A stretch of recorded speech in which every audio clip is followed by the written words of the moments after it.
mean, we have to, this cannot happen again. No way. Kawawa mga tao dito. No more. We have to fix it there, up there, in the mountain. There are two rivers, no? Di ba? Mananga and Batuan. Pero madami. Di ba? And then, I suppose, the Mananga River branches out also. You have some waterways pa ba here? No more. Meron ka pang ibang, ito lang, this is the only waterway. Bulacau River context. No? Saan yung Bulacau River? In the middle of Cebu and Talisa. Where is that? There? That mountain there? Over there. Over there. It's a tributary gang. Ito yung Oh, hindi. Ito talaga. You know, we've been studying this when I was in the private sector. Nag-aaralan na namin ito. Yung mga media, pwede gusto muna kayo konti. Hindi, baka masagasaan sila. Uy, Nagtatraffic doon. Nagpapatraffic. So, inutusan po ako ni Pangulong Marcos to come here today, no? To make sure na nandito ako ngayon. So, dumiretso ako dito. Pinuntahan natin kagad si Mayor Samsam kasi ito ang isa sa mga hardest hit yung Talisa dahil sa grabe nangyari dito sa Mananga River. So, unang-una, sabi ng Pangulo kung ano ang kailangan ni Mayor, ni Governor at ng iba pa nating mayors na hardest hit by Tino, we will provide everything. No? So on the part of DPWH, sinabi ko na kay Mayor ngayon na is disposal ng lahat ng equipment na nandito ngayon sa Cebu. No? Kahit anong distrito, kahit anong ano, basta kung anong kailangan niya, hinihingan niya, bibigay sa kanya ng DPWH Region Center. So from mga heavy equipment, mga backhoe, mga dump truck, mga ano, tapos kailangan din natin ng mga declagger para yung mga drainage na sigurado ko marami dito na puno na ng mga mud, ng mga putik from the river. We have to declag all of that. So guys na yun today. In fact, start na sila today. So sabi ko na kay Mayor, whatever he needs, sabihin lang niya and then he will tell the people of the DPWH where to go, what to do. So yun muna. But I think moving forward, clearly there is a here, no? There needs to be a complete rethinking and replanning of flood mitigation in not just in Taglisay but in the entire Cebu province. No, because I was telling Mayor, itong mga ganito, okay, nandiyan naman yung mga yung mga revetment na yan, itong mga gabyo na yan, pero pag ang bagyo na, talagang sobrang lakas, no? Once in 50 years, once in 20-year flood event, hindi ka naman pwede magtayo ng pader hanggang taas nung ring na yun, ng bubong na yun.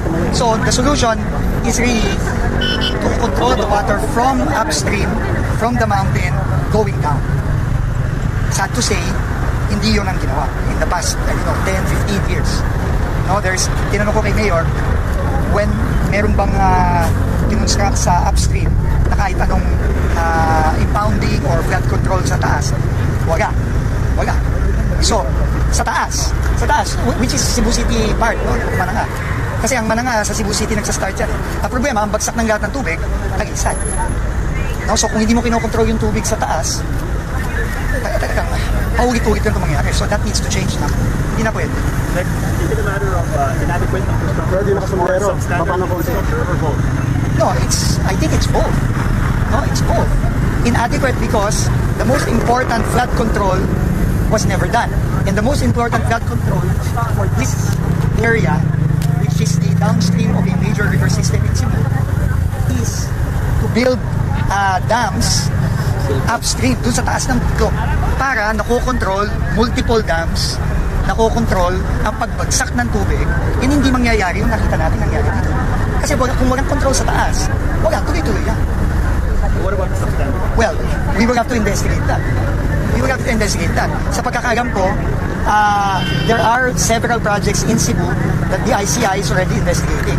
So we will leave it to the ICI and to our internal DPWH team to investigate. Pero what's important to the President is to make sure that this never happens again. Pero kung kailangan may managot dito sa mga ginawa dito at yung tinapon na pera dito na wala namang halos nagawang tulong dahil dito, kailangan managot yung mga yan. No, but we will leave that to the ICI already in the investigation. Now, our job, kami ni Mayor, kami ng DPWH team, is to start planning properly the right infrastructure na talagang mag-mitigate ng flood dito sa Cebu. And clearly, hindi ito yung nakikita natin. We will have to talk. No, kailangan planuhin muna mabuti ito, hindi basta-basta gagawin. So we will have to talk to other agencies, DNR, we will have to talk to hydrology experts, but it should not take long. We have to start building by next year. bago magkaroon na naman ng panibagong taglan, mauulit na naman ito. We cannot allow, the President will not allow na mauulit ito. If we look back to 2016, it's probably more than that. It's probably more than that. Hundreds and hundreds of flood control projects, billions and billions of pesos in the last 10 years has been spent here. That needs to be looked into. Are there more projects or is it like... I cannot say yet.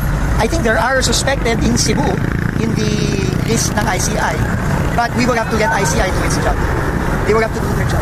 Pero definitely someone has to be answerable for all. Buhay yung Talisay alone, I think 7 people died. People have lost their homes. Or 6 people have died. Look at these people. They lost their homes in one night. This cannot happen again. We have to fix this. Is it advisable? We will have to talk to DNR and the other agencies. I cannot speak for them today. NDRR provide some guidelines here. Kung ano ang mga build zones, no build zones, we will have to see. No, but we also have to take care of the people and make sure na may gigipatan sila. Hindi naman basta na problemang malaki din yung tulungan sa mga national government. 3,000 families according to Mayor. In Talisay alone. Sorry? Do you expect to find more bodies? Right now, there are 6 in our records. There are 6 fatalities missing that we are looking for. Coast Guard has scored. What do you need in terms of equipment? Right now, the main priority is to clear the roads and maybe some backposts para to clear the muddy streets. The muddy streets and also the drainage. Kasi we don't know. Baka umulan na naman in the next 2 days or next week. We have to start clearing the drainage already. Absolutely. Absolutely. That's why he sent me here immediately today. No? So, DPWH will do its job. We will clear what needs to be cleared. We will clear the drainages. We will help in the rebuilding. But I think the more important thing that we need to do and focus on is really to make sure this does not happen again. Yun ang sabi sa akin ng Pangulo natin. So, we have to start planning and start building the right flood control mitigation projects in Cebu, in Talisay, in Mandaue, in the other river systems like the Batuan River system immediately. We need to start doing it now. This should have been done decades ago, but unfortunately hindi nagawa, so we have to do it now. So would you say that the flood control I think we have clearly answered that question. Obviously, it's not. Di ba? Poorly planned, poorly executed, and we don't know kung may kalokohan din dito. So that will be up to the ICI investigators to find out. Pero definitely, kaya nga, may mga mananagot dito. Lives were lost here. Dito basta bahay lang. I don't know yet. I cannot answer that. We will have to plan this first.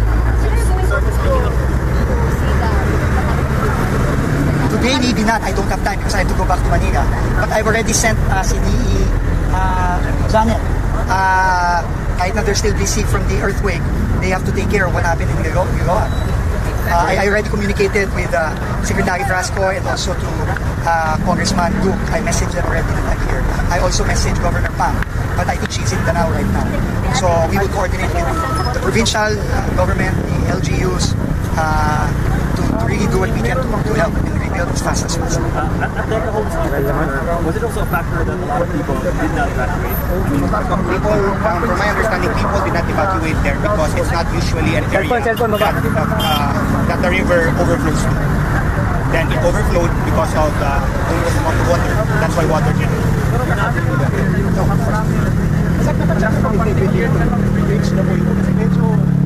Papacheck natin. Hindi, gano'n naman talaga. Ang bridges naman talaga, may flex eh. May tinatawag silang allowable flex. Pero papacheck natin.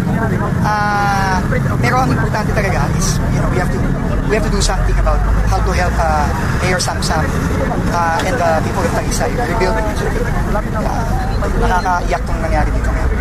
Dito sa... Hindi pwedeng pang dito. We're still checking. Yeah, we're still checking.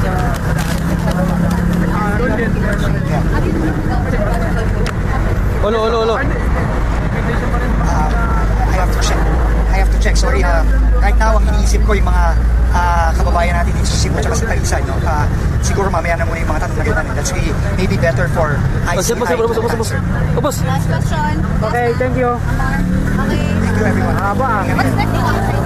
government as well as from the provincial Yes. government. Para ma-add yung mabibigay sa tao. So, but right now, what are you? Right now, we're in the process of tallying everything as far as totally damaged, partially damaged, and everything else. Still in the process of adding, so you don't know exactly how much I'll know by they need, tomorrow. but- I'll know by tomorrow. Okay. Thank you, Mayor. Thanks.